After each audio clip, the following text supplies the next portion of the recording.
Hello ladies and gentlemen, and welcome back to Divide and Conquer as we are continue with the faction overviews. Today we have Dorwinion. Unlike what I said that it would be the Dwarves of Erebor, I had commented someone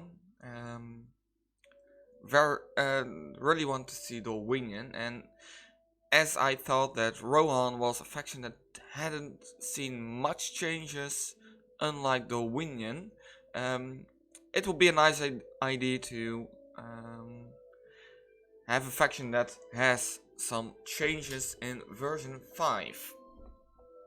Right, we will start with the starting position of Dorwinion. As Dorwinion, you start with 4 provinces: Sant-Anwi, Karasal, Strondost and Naburka.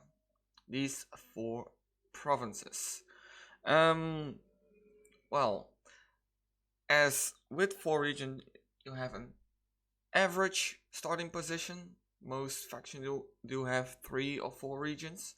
So average starting position and well, a rather small starting army. Most towns start with a general and 1 or 2 units. You have, of course, the fort in the north, where Norway still resides, with an army of Navari elves. About them in a later point of this overview.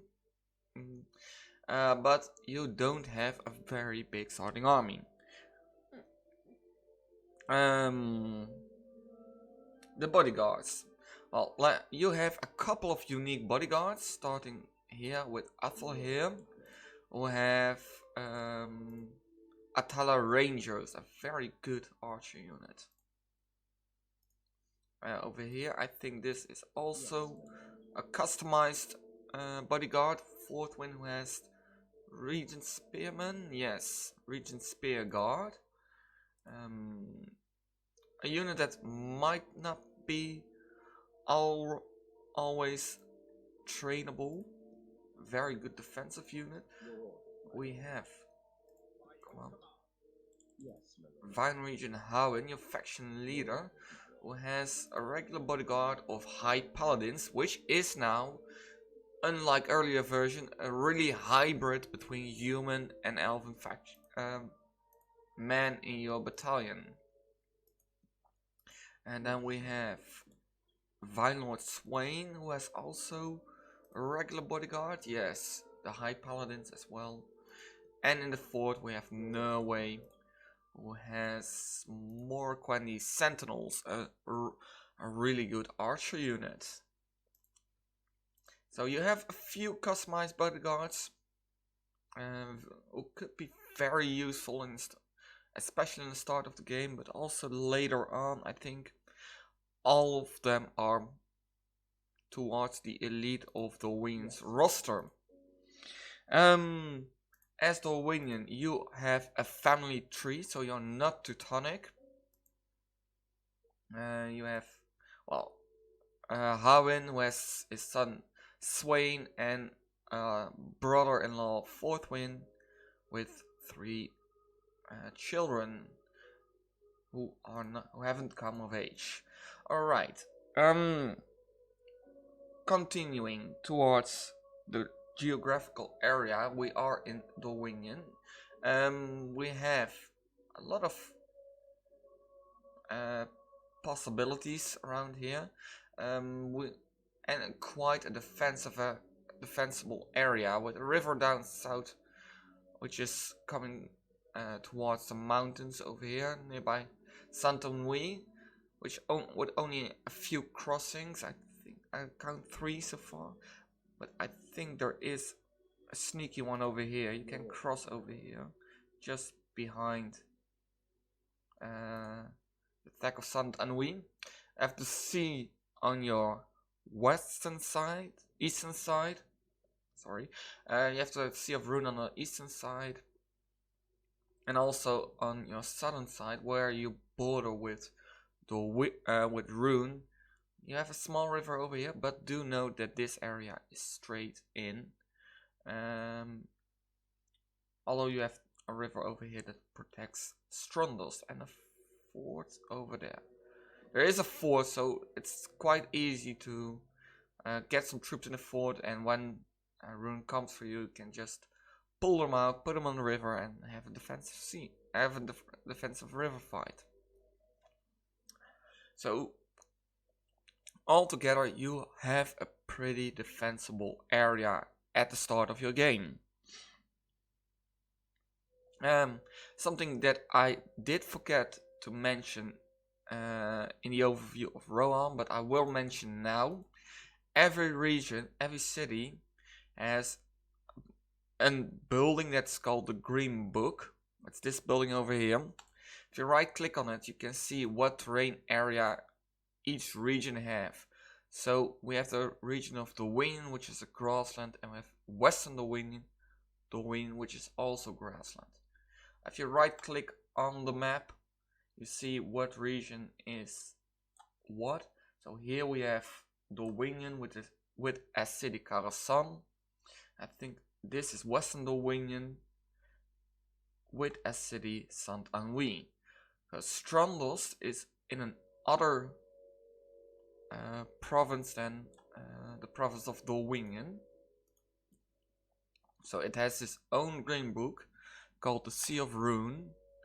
Sea of Rhun has 6 regions, and we see that the mountains of Dorwinion is mountainous. So this area is all seen as mountainous area. And I think that the bonuses every unit has, for example, bonus terrain here, forest in the snow, applies on which region you are. Snow, of course, also in the winter.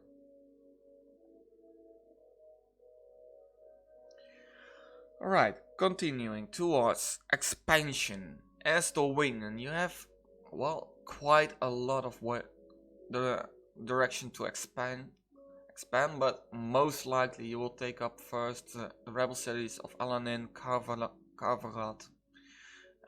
Viltu, you might be able to reach before other factions do. Austin Eri, you might be beaten by Rhun, but the most important of them is Mornathel. Mornathel is one of the key points for the new Elven choice script, so you do want to try to take that first.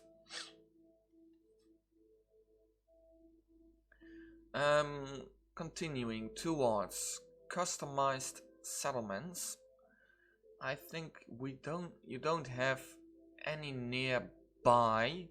Mornathel is a regular Elven city, if I remember well. So that is not customized, it is custom towards the region, but I think it's just a regular Elven city. The closest customized city then would be up north, I think. Katul is custom. It's a long way towards it, and it requires you to go to war with the dwarves, which you might not want. Else we go towards Mordor. Barad-dûr is custom. Blackgate is custom.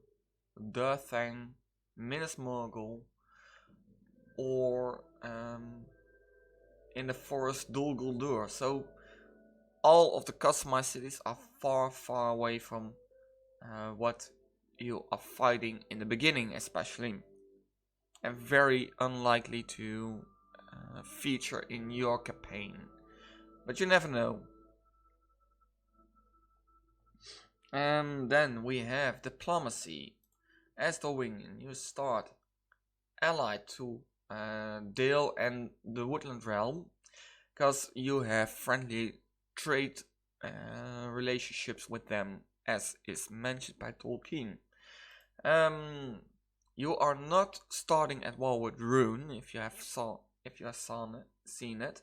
So you start at peace, but do know that war is inevitable. we are on the second turn, so the auto expansion have took place, and you can see that Lest and Burham and Rikus, you're already bordering them, and they will come for you. It doesn't matter what you do, they will come for you. Alright. I've done diplomacy. Then, culture-wise, we are a Norman faction, which means that, like Rohan, we have a culture building called the Standing Stones, followed up by the Tomb and the Hero Shrine. I already touched upon them in the overview of Rohan, so I'm not going over them again. Our diplomat comes from the Witne Court, which is a building in Karasan with some really nice traits I see. The closest by where you can train another diplomat is in Mithlond. And else it would be, I guess, either Dulguldur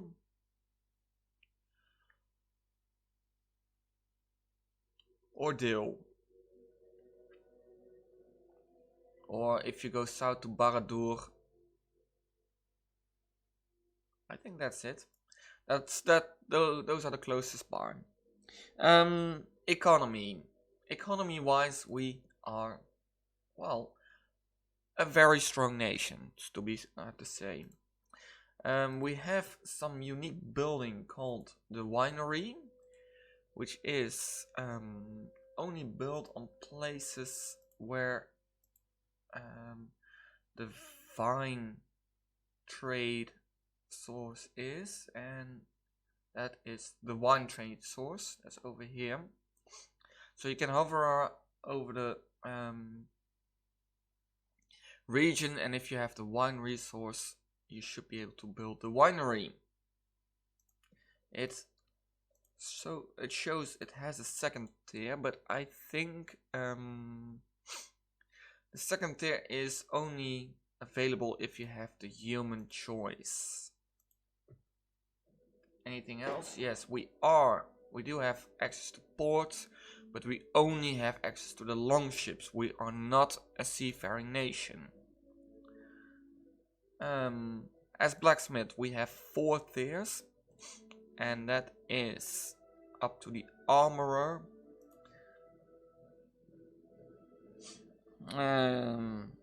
We have access to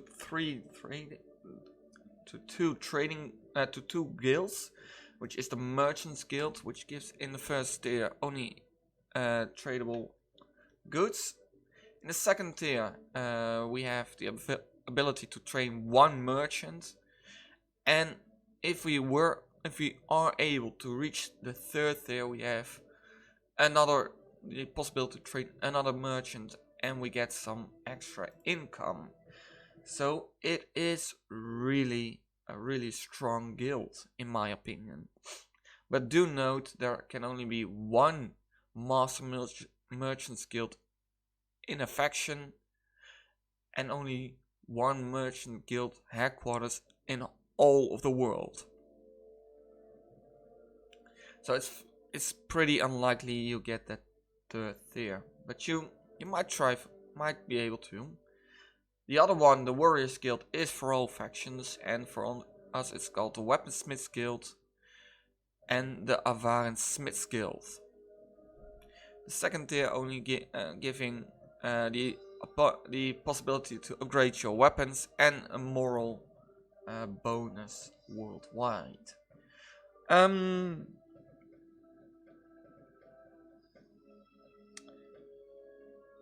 We are not restricted in any way of cities, so we can build up to a large city and all the way up to a stronghold, so we're not restricted in any way. We do have some unique builds, but I will touch upon them in the script as well, because they're all related to each other.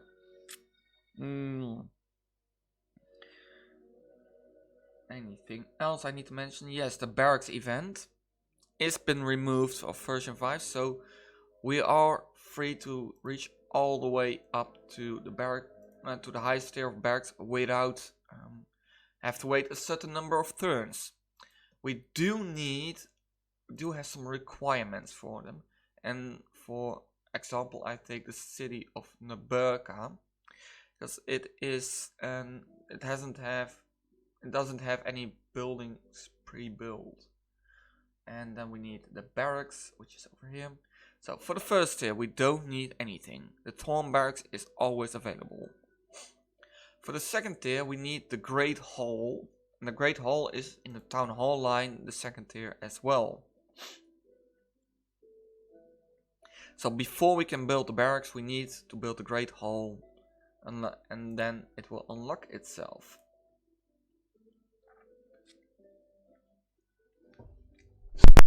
And then we come to a part of the scripts, and that is there we have a huge change compared to earlier versions. In earlier versions, at a certain turn, you get the choice: do you want the elven choice or the human choice? Now it works a little different. For the script to kick off, you need to take Mornathel, which is here in the south in the mountains. And therefore, I already said it is in your interest to take Mornathel pretty early on. It has a very beefy garrison, as you see, but as soon as you take it, you get the choice itself immediately. So you take the city, and the next turn you are faced with the choice: do we take the elven choice or the elven choice? Because in version 5 you always get access to the elves, but you choose to use them in war or in economy. If you choose the elves to go to war, you get the elven units, and at the 41st turn 41, you get a general spawn in with the human units you will receive if you had chosen the human the elves at work route. That is the other choice. So we have elves at war or elves at work. If you choose the elves at war, you get at turn 41 you get general spawned in with the units you would receive if you have chosen the human route. You also get the possibility to build a building called the Avari Academy, which allows you to retrain the units at Edwardin's command, which is the general that will be spawned. It also gives you some other nice bonuses, which is good. If you choose the elves to work route, you will get the human you get access to the human armies, to the human units, and that will be I don't think I can list them. No, we will see them maybe here. Yes, those are the Region X Guard, the Region Spear Guard, the Vintnecourts, and the Vintnecourt Paladins.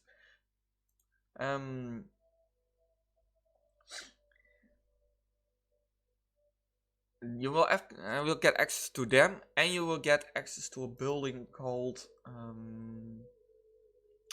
where is it?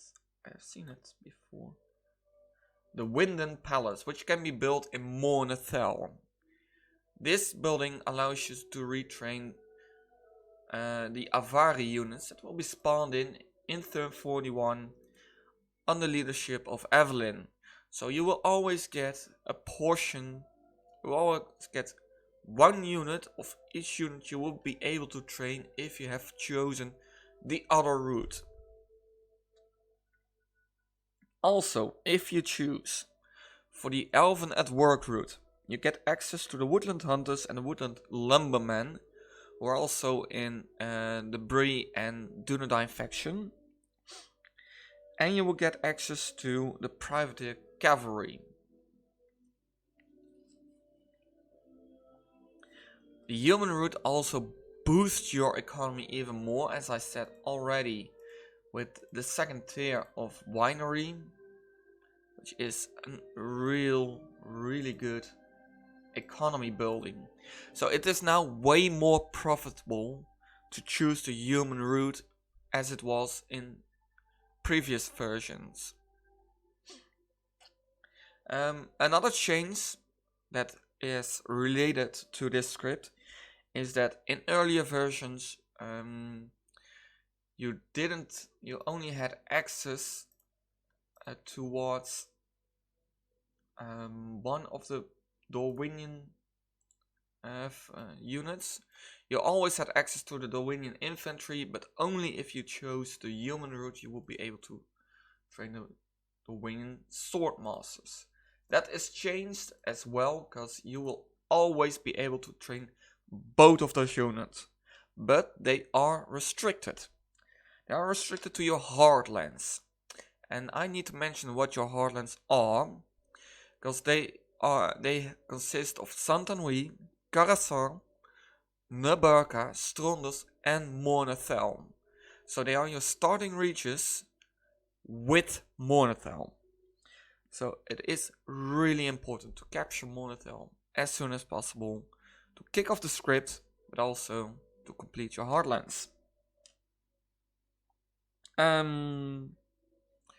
Do I need to mention any more with Dorwinion on the campaign map? I don't think so.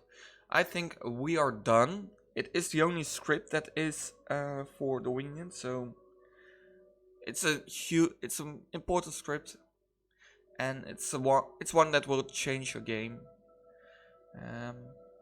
But with the changes in version 5, I think it is a really way harder choice than it was in earlier versions. So I really think it will be an interesting campaign to play with both choices. I think with this change, the win has way more replayability to change the choice you made. With that being said, I think we will go to the battle map and look at Dorwinion's new roster.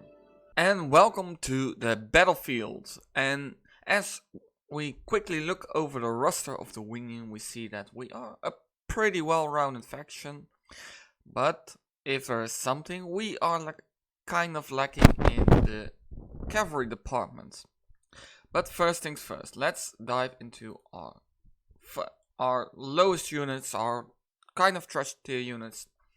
The Vineyard units, with the Vineyard levies, with an attack of 2, a charge of 4 and a total defense of 6. They will not do very much. They have poor morale response, no movement bonus. Like most units, they like to fight in the forest and the snow, and they don't like the Baron. As spearmen, they have a bonus against camels, walks and horses, so they are they have a little bit they will perform a little bit better against them, but altogether not really something that will make the difference. They are supported by the Vineyard bowmen, who have a 2 attack, a 2 missile attack, a 2 charge and a 3 defense. So they are even worse on the defense. They have no shields, they have poor morale response, no movement bonus, 80 missile, 150 range, and a low accuracy. So they will just try the best to kill something, but they won't do much damage. Those are our lowest tier, our kind of trash tier units, kind of. Then we go to our proper militia, the Thorn unit, starting with the Thorn Guard. They are a halberd unit. They have a 3 attack, a 3 defense and a 3 attack, 3 charge and a 9 defense. Do note they don't have a shield, thus they are quite vulnerable to archer fire. They have an average morale response, no movement bonus, and as a spear, pike or halberd unit, they have a bonus fighting against camel walks, horses and elephants. And because they are a halberd, they are effective against armor. And while the Torn Guards hold the line, on the flanks we have the Torn Bladesmen, a sword and board unit. With an attack of 6, a charge of 4 and a total defense of 10, they are capable to both hold the line and attack on the flanks while the Torn Guard holds the line. They have an average morale response, no movement bonus, so they are just a regular sword and board unit. Then we go to our left and we have the Thorn Crossbowmen.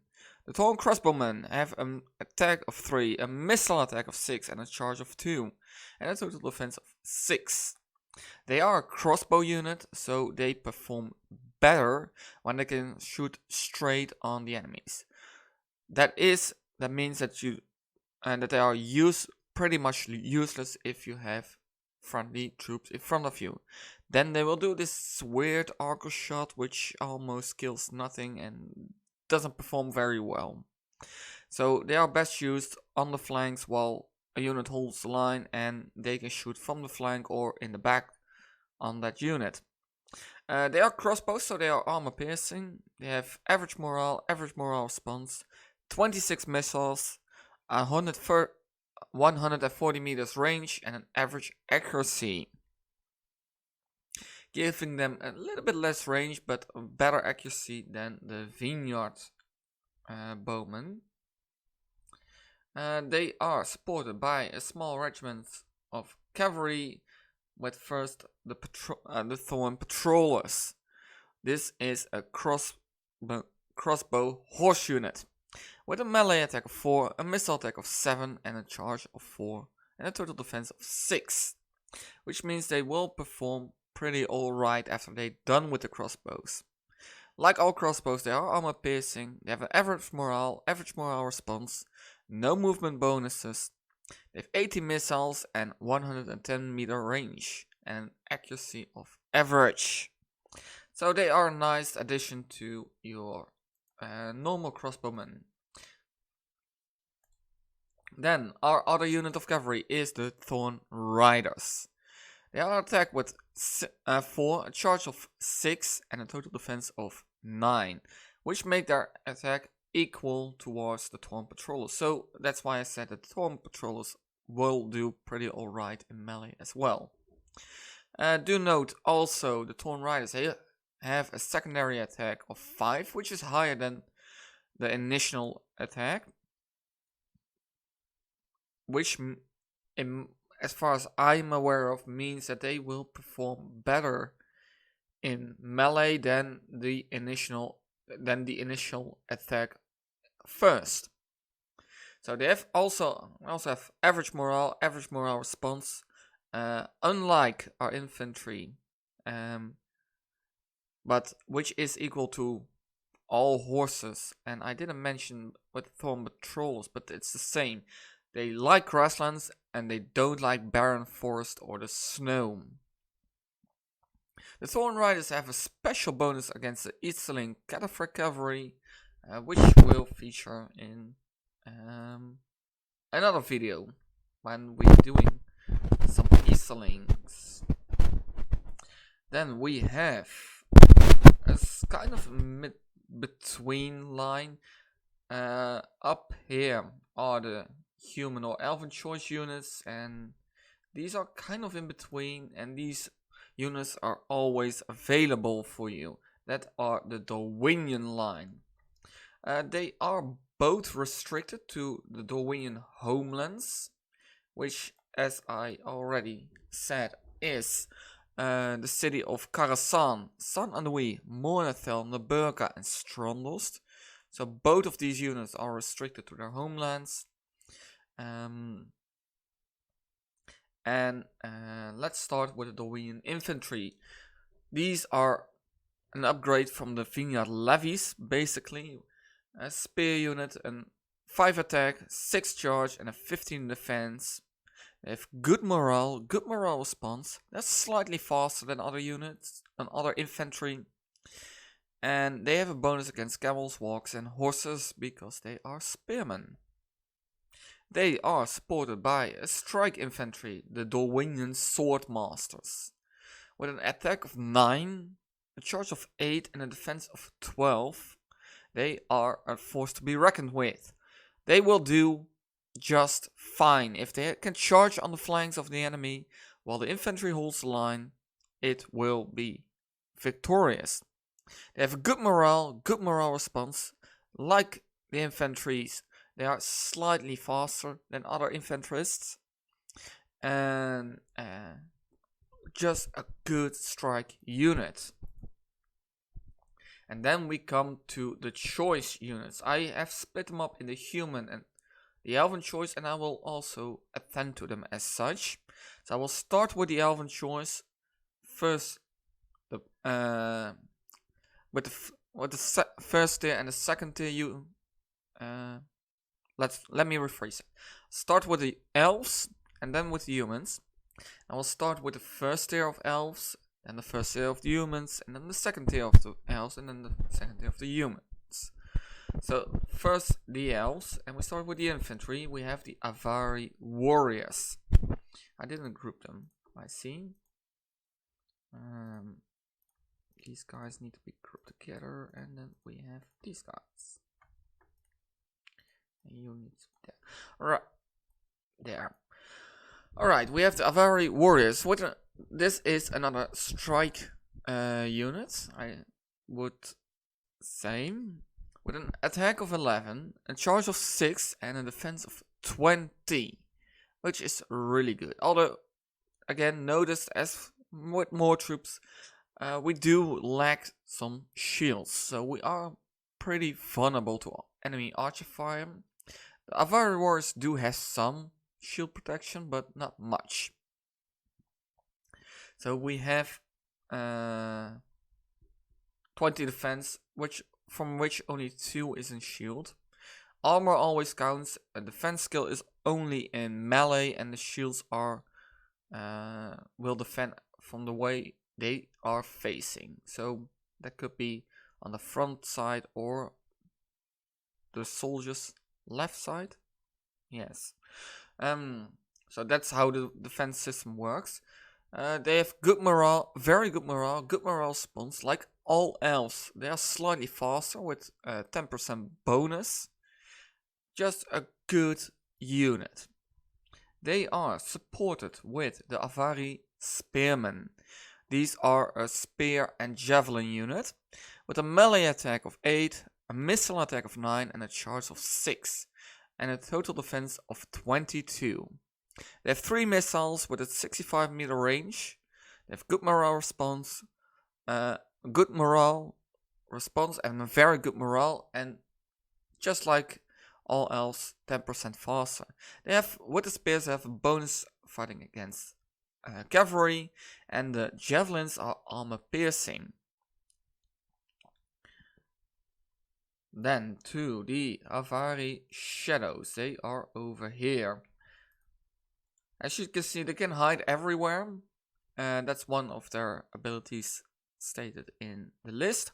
They have an 8 attack, 8 missile attack, and an 8 charge bonus, and a total defense of 15. They have a very good morale, a good morale response. They are even faster than the other elves with 50% bonus. They have 32 missiles, 220 meters range, and an exceptional accuracy, which means that they will, if they can shoot, they will kill. These are like godlike archers. Exceptional is the highest accuracy you can get, and from all races, the elves are the best archers, which is counted for by the modding team. So a human archer will always be outperformed by an elven archer even if the accuracy of the human archer says it is better. So these are the best archers Rovanion will see. And then last, we also have some horse archers on this tier for the elves. The Ar-Adunaim. 9 melee attack, 7 missile attack, 5 charge bonus, and a 17 total defense. This is also the unit you will get if Evelyn spawn.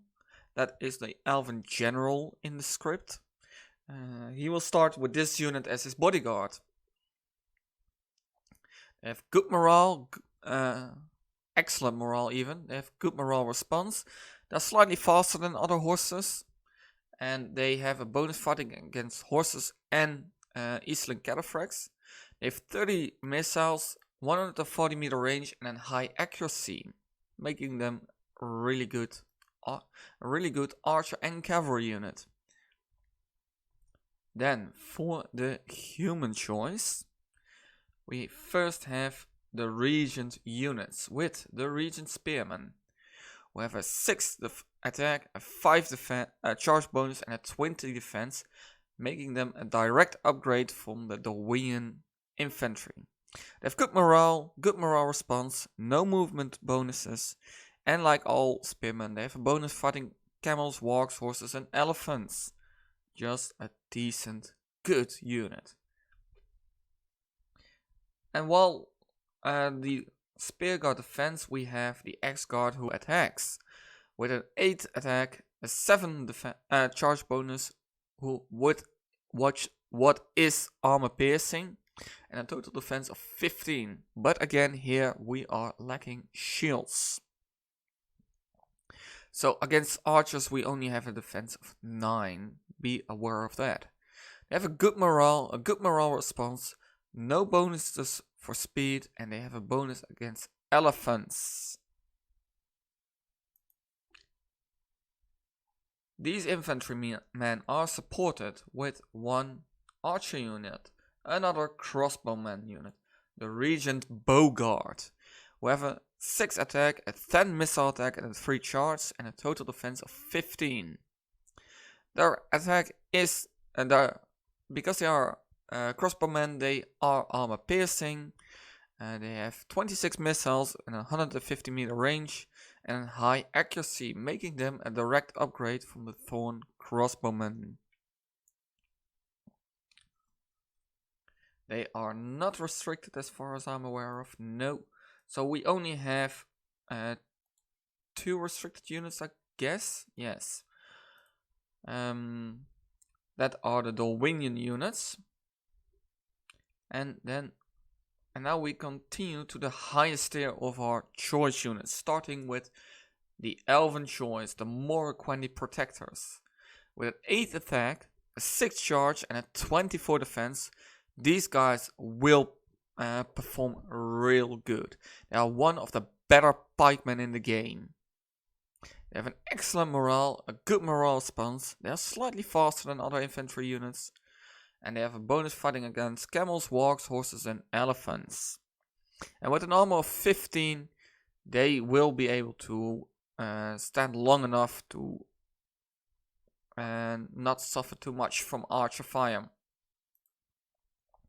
Because while these guys wait and suffer, these guys will kill the enemy archers. The Morroquindi Sentinels. These guys are the bodyguard of Norway. They have a 9 melee attack, a 9 missile attack and a 7 charge bonus. A total defense of 15. So far they perform better than the Avari Shadows. But if we then see to the statistics of the Morroquindi Sentinels, as an archer we see a high accuracy, 210 meters on the range, which makes them on that department a little bit worse than the Avari Shadows. Still way better than what most of your enemies will be able to field. And they have 32 missiles, Combined with an excellent morale and a good morale response, they will turn the tide.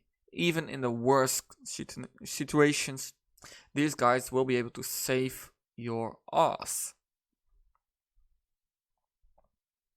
Then, if we look to the human choice, we have one of the units in this army, but because the roster is bigger than 20 units, I have a secondary allied army to discuss the last troops.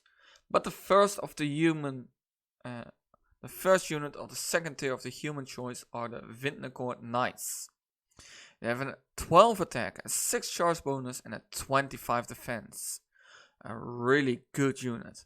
They can use stock and sharpened stakes. This is the human unit that can do that. More quantity sentinels are the elven unit who can do that. They have a very good morale, a good morale response, and no bonuses. What I did forget to mention is that the Regent Spear Guard is the unit of 4th win, the general in Strongest. So that is, you already start with 1 unit of Spear Guard. That is the roster for so far. Then we have a couple of units left who were not able in this army, and therefore we put it in another army. Starting with the second unit of the humans, second unit of the second tier of the human choice, which is the Vindnecourt Paladins, another cavalry unit. These are just mounted Vindnecourt Knights with a 12 attack, a 9 charge bonus, and a 23 defense. They have a very good morale, an impetuous morale response, but they are slightly slower than other cavalry, which makes them not very useful for chasing down enemy cavalry or horse archers. So be aware of that. They do have a bonus fighting against cavalry. And Edwardin, the human general that will spawn during the script, has this unit as his bodyguard. Then we have a couple of other units mixed in here. First, the Atala Rangers. The Atala Rangers are another unit that is restricted to East Mirkwood or Dorwinion. They are just a ranger unit in Rohan with a 7 melee attack, a 6 missile attack, a 4 charge bonus, and a 12 total defense, equally divided in armor and defense skill. They have a good morale response, 32 missiles, 240 meters range, and a very high accuracy. And like all rangers, they can hide everywhere, so they are very useful for ambushes. Then we also have a couple of units that are added if you choose the human road. One of them are the Woodland Hunters with a 2 attack, a 5 missile attack, a 2 charge, and a 3 defense. It is clear what these guys need to do. Just shoot the enemy and run away when you're done. They have a poor morale response, no movement bonus, 24 missiles, 150 meter range, and a high accuracy, which makes them really useful.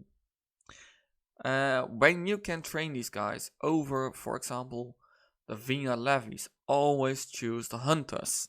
They are a way better archer. They are supported with the other woodman unit, the Lumberman, an armor-piercing strike unit with a 5 attack, a 7 charge, and a 3 defense. They are very useful, charging into the enemy, dealing the damage, and run away. And repeat. They wield big axes, which are armor-piercing, but the morale is poor and the morale response is poor as well. They are slightly faster. They have a 10% bonus, which makes them useful for, just as I said, charge in, deal some damage, and run away. That is... Oh, I almost forgot these guys over here. These are the last units you get from the human choice, the Privateer X-Men. They have a 8 attack, 7 charge bonus, and a 50 defense, which is mostly in armor. They have a good morale response, an impetuous morale response even, which means that they will deal very well with morale shocks. For example, when your general dies. They are a mercenary unit normally, but for the script they are added to the Dorwinion roster. Alright, that is what we have for today for Dorwinion. I'll hand over these guys to the AI. And as you might have noticed, as is already commented more than once, this overviews are based on the way Galu did them, because Galu did everything just perfect. The overviews were just as I loved it. They give me the information I needed. They give me really a feeling for the faction, the way I needed it. And every time when I start a campaign, I first look at the overview of Galu to know the ins and outs of a faction, and they are really satisfying in such a way that I know what I have to deal with when I play a faction, and I really enjoy that.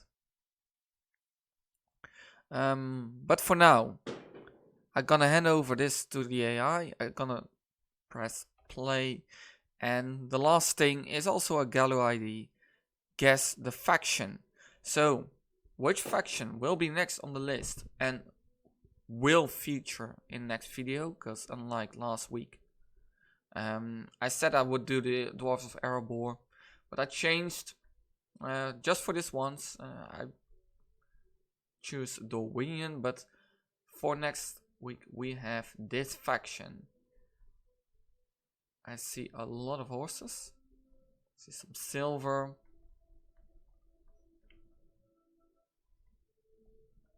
See some flags over here. It should already be quite clear what we have. More horses. I see here some horses. Some red in between. A lot of brown. And yes, we are having the Variacs of Khan with their nomad infantry. Iron Fist hammers over here. I see more dwarves in between here.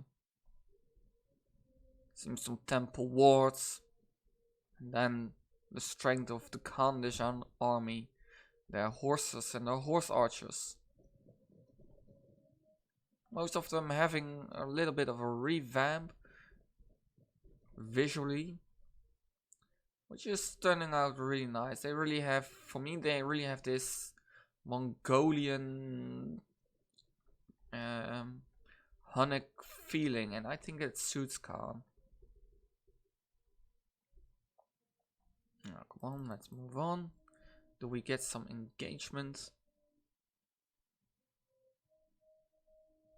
So they will feature in next week's episode. There we have the Morroquendi coming in. The Woodland Hunters already decimated. What's going on over here? Oh, the Suryat. Oh no, the Onuxchai Storm Riders.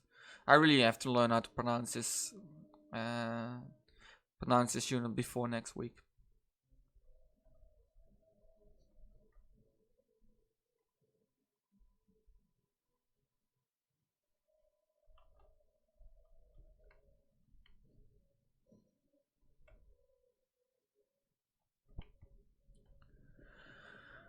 Alright.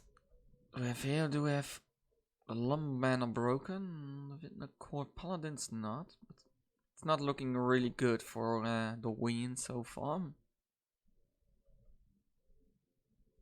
Right, but that is today's overview. I hope you guys enjoyed it, so please leave a like. If you want to see more, subscribe to the channel, and I hope to see you soon in another video of Divide and Conquer. But until then, goodbye!